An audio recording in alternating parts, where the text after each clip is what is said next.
Welcome to Marketing Launch Radio. I don't know what's going on. I got a super special guest who's got me wearing all of this swag today. Where has he gone? Ladies and gentlemen, introducing. Oh, wow! Was that good? Yeah, well, impromptu. Yeah? Woo! For those of you who don't know, today I am joined by Stephen J. Larsen. Now, Stephen, there are many reasons why this is so special. This is podcast number 50 for me. Podcast number 50! So it's super duper special, but also you are the guy who completely transformed and revolutionized my life when it came to online marketing. So today is like Christmas, like 1,000 times for me. You're amazing. I'm really excited to be here. Thank you. Thank you so much. Steve, one of my questions is, how do you describe yourself right now? I know the stories about, your wife going hungry. I know the stories about how your life has transformed phenomenally over the last 4 years. But how would you describe yourself right now? I feel like the ground's moving beneath me, and it's just this constant game of rediscovering who I am. And I'm like, oh, I know who I am. Then I'm like, oh, crap. There's other parts of me I don't know about. It's like, huh. And it's that's been it's been weird, but I think it's one of the blessings of the entrepreneurial game, because you get time and some resources to actually start kind of prying into your into your closets and seeing skeletons and opening, that's like, so that's what's been going on. Do you consider yourself to be an online marketer, a motivational speaker, an inspirational personality? Like what would you say? Honestly, no, none of those things. I know some people find me motivating, but I'm not trying to motivate them. Mm-hmm. I wake up in the morning, I'll be getting ready, and I will have, like this morning happening while I was getting ready this morning, and I was just like, duh! That's how you speed up wealth creation. I was like brushing my teeth. It's like random, you know what I mean? Like, and I'll be like, I have to tell somebody. Like, and mastery is really what I value. So I consider myself a conqueror, a Lewis and Clark figure kind of. Oh, I love it. I'm searching. I get the sense that you really are like the Clark Kent and the Superman all together at the same time. I mean, you never know when, which of you we're gonna get. So when I was getting ready for this, I had you as, the invincible, the great Morpheus of marketing.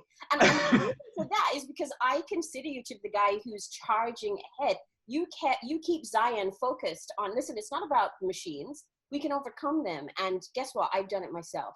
So that's why I think about you as Morpheus from Matrix. And I love that. I was like, who is he? He's Morpheus for me. Thank you. I love that picture, by the way. That was so funny. Oh my gosh. I laughed so hard. So I want to jump into it because we are in the midst of a time of crisis, and there aren't very many voices that I'm listening to in this time, because there are lots of talking heads. Lots of people are actually they're trying to become profiteers off of a huge human challenge. Yeah. I've started listening to Alex Sharfin. I'm always listening to you.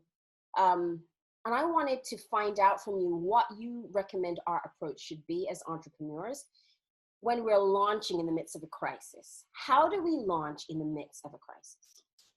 Fantastic question. Actually, I'm super glad you asked that, because it's actually not as different as I think people think it is. All we need to do is we need to redefine what value means.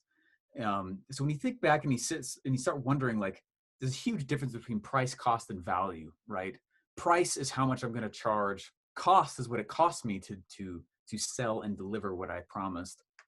Value is a real thing. We all know it's there, but it's not the same thing as price.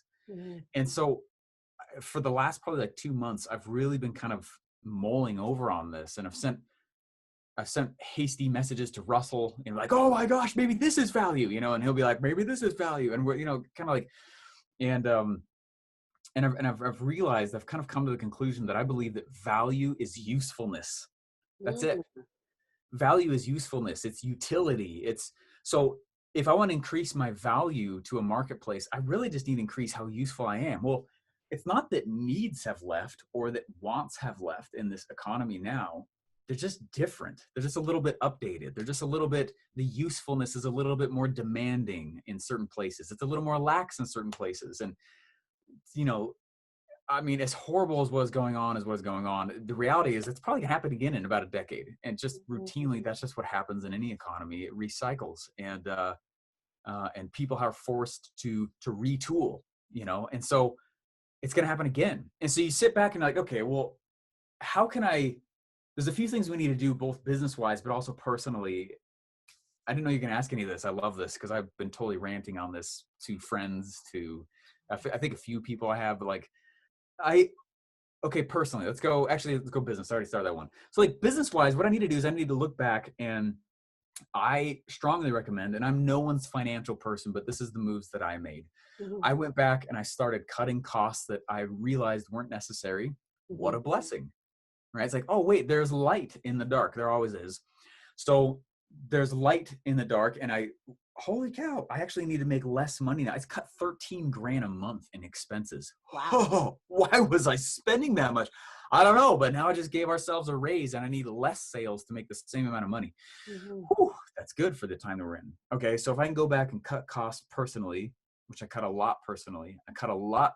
I'm not skimping values. My quality is still high, but now I just don't need to spend as much as I thought I did. So cool, I'm more efficient, more effective. The second thing though is, do I need to drop price? And I know that people are running to that, and they do it because it is a form of value creation. It's useful, but it's not the only form of value creation. And it's not the form that I like to run to first. I've made posts on this and I've had people make fun of me for it. It's like, discounting is the weakest form of value creation. I'm not saying to do it or not do it. Mhm. It's a strategy. And if it's the only thing. So what I do from a business perspective and what we've been doing is, I've actually been launching during all of this. I'm not like, it's not like we're not, you know, so my prices have actually stayed the same. In many places, I've actually increased them. I dropped the cost. All I've done is massively increase my usefulness to the marketplace. Mhm. And from a business perspective, I think that's the best move to make. Mentally, though, like that, I feel like is the harder game to play, actually. Um, so I know this is a really aggressive example, but if anyone's ever read, Man's Search for Meaning, you know, um, Viktor Frankl, Holocaust survivor, right? He's going in and he's talking about the people that made it. And this is nothing like the Holocaust. Mhm. Nothing. But they found a really interesting theme amongst those people who were more prone to make it. And the people who didn't, this is what they were saying. I hear it's going to be over by June. Yeah, it's going to be over by June. I heard it. I swear it. I know there's somebody on the inside. Someone in the Pentagon knows one of my friends who knows somebody else who's twice removed. It's over by June. June comes and goes. It's okay. It's just a little bit of setback. It's July. It's July. Oh, all my hopes and dreams and aspirations, it's going to be July. I can hang on July. That's just 30 days. Someone make a calendar. Let's make one of those ring things that we go backwards on. Let's plan our lives around the fact that it's going to start again by July. Mhm. Oh, it's actually August, right? And what happened was people who started doing that in a much more intense scenario didn't make it. Their Mhm. hopes, their psyche, everything around them doesn't happen that way. The people who tend to survive really aggressive scenarios like that are the people who are like, this is the new norm. I'm not wishing for how it was. It is what it is right now. And it's never going to get back to normal, is my very strong opinion. Mhm. The marketplace has been updated. Whoa, look how much we can get done with such less interaction. It's not like businesses are going to forget that. It's never going to go back to how it was ever. This is the new normal. And although people go back to work and people, but there's still going to be, we have just been mass educated on a global scale of what is possible and way things could be, how much we do need each other, how much interaction there is. And it's not all bad, you Mhm. know, but it's just, I think that's the danger of what's going on, is there's this desperation clawing mentality around hope for things as they were. It will never be that way again, Mhm. and it's just not going to be anyway. So retool, adapt. Don't set the focus and the hope on a certain date. It's like, I have now and I have today. What can I do in the present? It's not an apathy move. It's an acceptance move, and it's a Mhm. very, very healing. Okay, so there are multiple things that are coming to mind because as entrepreneurs, and even just the way that you speak very often, it feels as if as entrepreneurs, we should be challenging the status quo and therefore not accepting what's around us, right? But here it sounds like you're saying accept the status quo and then find a way to navigate through it. The other thing that you said that really jumped out at me is, hey, now is the time to retool. So I hear the retooling part, but your launch principles just seem to last the test of time. You're like, keep launching. Can you share a few of those with us that you think that, or the things that you should do no matter what? Yeah, and just so that everyone knows too, like I'm not trying to say like don't push against the grain. I certainly do. I'm very, very loud, very proud about it. Never not going to do that. That's just part of my bones. But as a marketer, your role is to introduce services and solutions to a marketplace. That's all a marketer does. You're going to make noise towards an offer. And you got two options. You can create noise. I'm over here, right? Or you can align with where noise already is. And you have to, like when you're selling, current customer education levels is the key to finding a dream customer. How much do they already know? And it's like, so if they already know, that's why I say like all the stuff that's going on right now, the marketplace just got educated. That's what I mean by that. There is this specific amount of education that just got like kind of force fed to everybody, but it's actually a gift to entrepreneurs. It's a gift to marketers, because we're going to sit back and look at that and go like, no, I'm not saying to profit negatively, but that's always existed. Instead, though, there is a positive.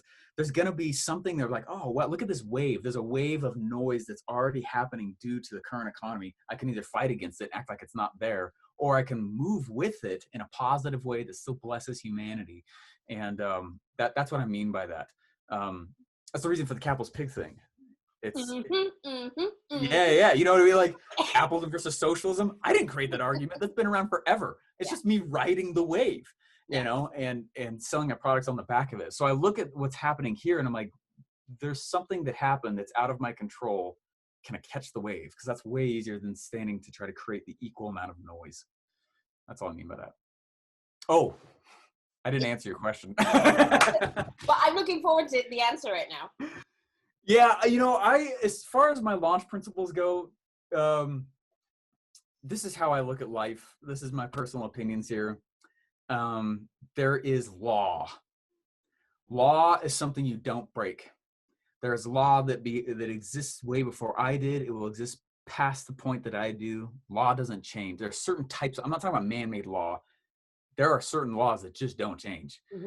And then there's principles. Principles, I heard Myron Golden say once, principles are God's automation. I'm going to go out and I'm going to behave this way. I can pretty much, like a math equation, expect this result. All right. It's just, principles they're not as intense as law, but principles are things that last like just about pretty much forever. And what I like to do is, the reason I believe people like to listen to my stuff is because I try to find the principles of marketing, not the next level up, which is like application stuff. Log into Facebook, do these things. I have no idea that stuff. I'm not interested in that kind of stuff. My whole focus is on principles of marketing, not law of marketing, principles. And for some reason that's been really powerful. So like, it's still no different that when I'm going to go launch a product, it's better for me to tell people about it before it's even available to them and build pressure and then release it for a certain amount of time and then take it off the market again. Like, you know what I mean? So build pressure, continue doing that. Sell before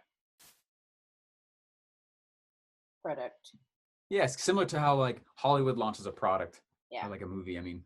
So the thing is, like for me, I've listened to Sales Funnel Radio probably at least 2 or 3 times all the way through all the episodes. But there are many people who, you're going to be brand new to them, right?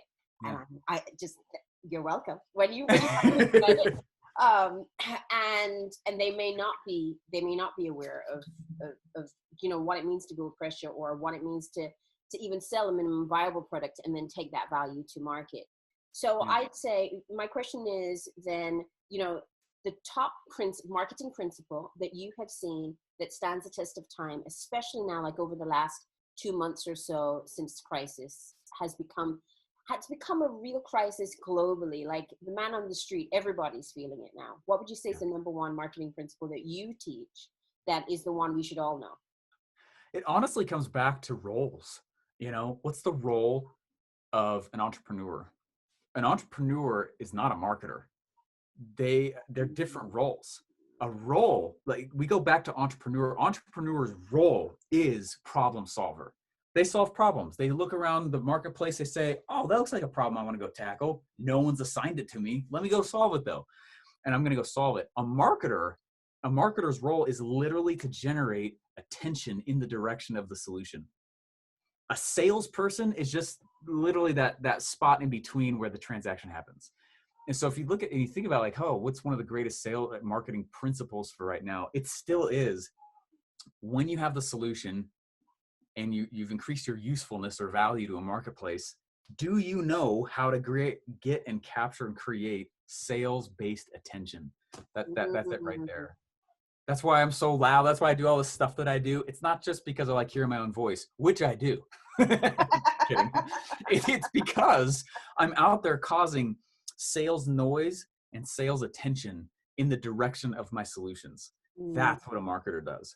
And I've had some people like get mad at that. They're like, the world doesn't need to be more noisy. And I'm like, if people don't know your thing exists, you're not making any money. You're going to get out of business. Like, you need to sell like your life depends on it, because the business life does, So it really comes down to that. Do you know how to create sales-based attention towards yourself? Wowzers.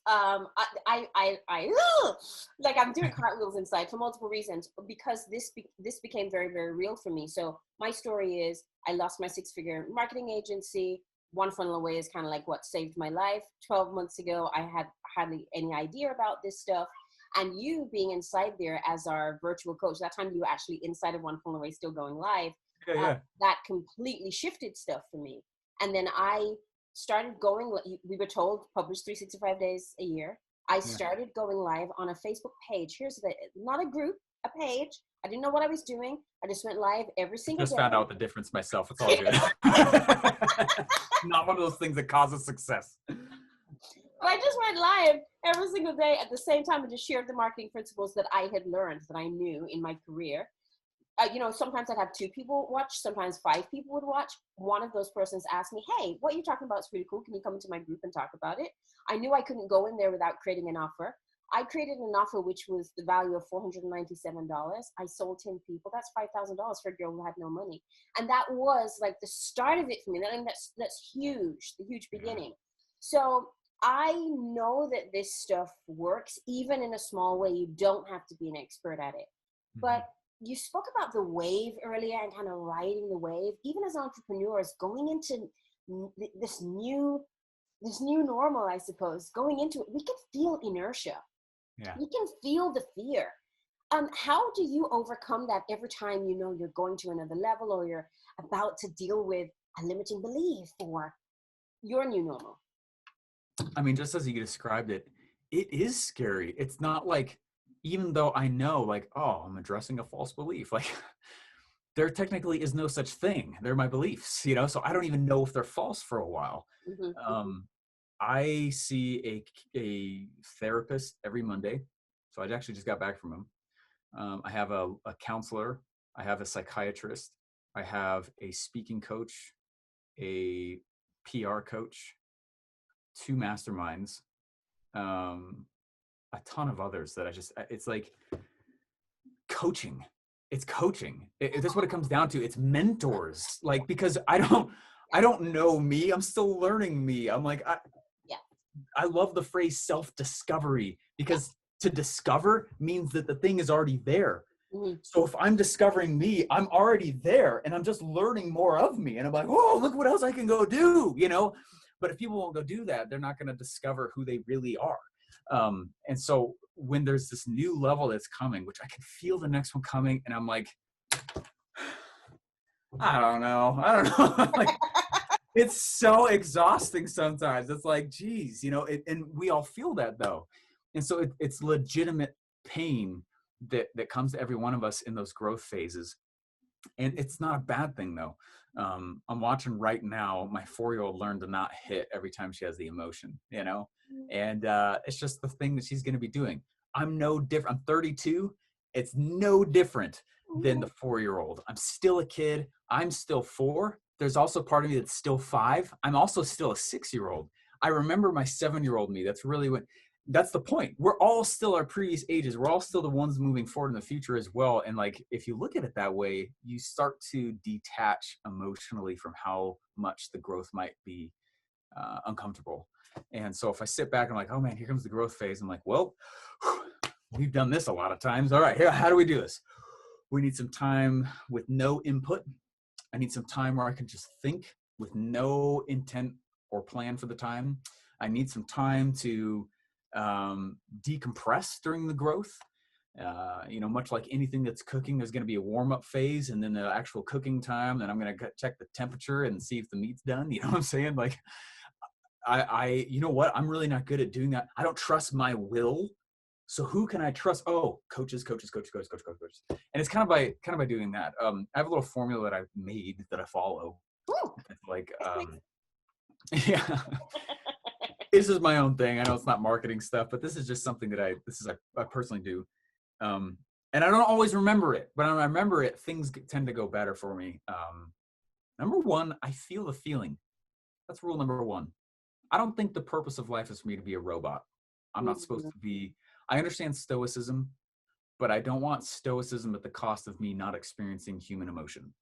And so I'm going to sit back and say, if I'm feeling anxiety before going on stage, which I always do, I actually want to feel the full weight of anxiety. What does that feel like?